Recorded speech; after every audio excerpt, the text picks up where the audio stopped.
Every argument that is made for earmarks is based on really a foundation of sand.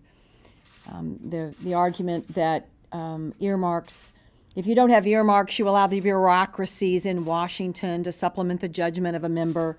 Truth be known, every earmark steals from programs, and the vast majority of the programs they steal from are monies that go to the states, where the states make the decisions how to spend the money. And local leaders make the decisions on how to spend money. Well, all earmarking does is supplant one elected official's judgment for all of that local planning and decision making. It should be done at the local level. It shouldn't be fairy dust sprinkled in the back room based on who you are and who you know.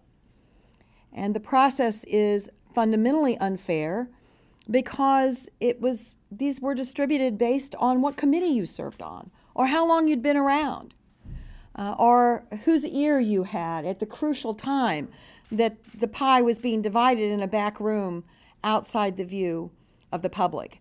And just publishing the list does not solve the problem, because we have never undertaken to be honest with the public about who's making these choices, because the people asking for earmarks don't want to admit that they were picking winners and losers. So they always just kind of like wrote it off to the process, so that the earmark they didn't ask for, they didn't get in trouble with those people back home. So the process is, by its very definition, not going to be transparent, and by its very definition does get around the fundamentals of competition and merit. And any public spending should have both.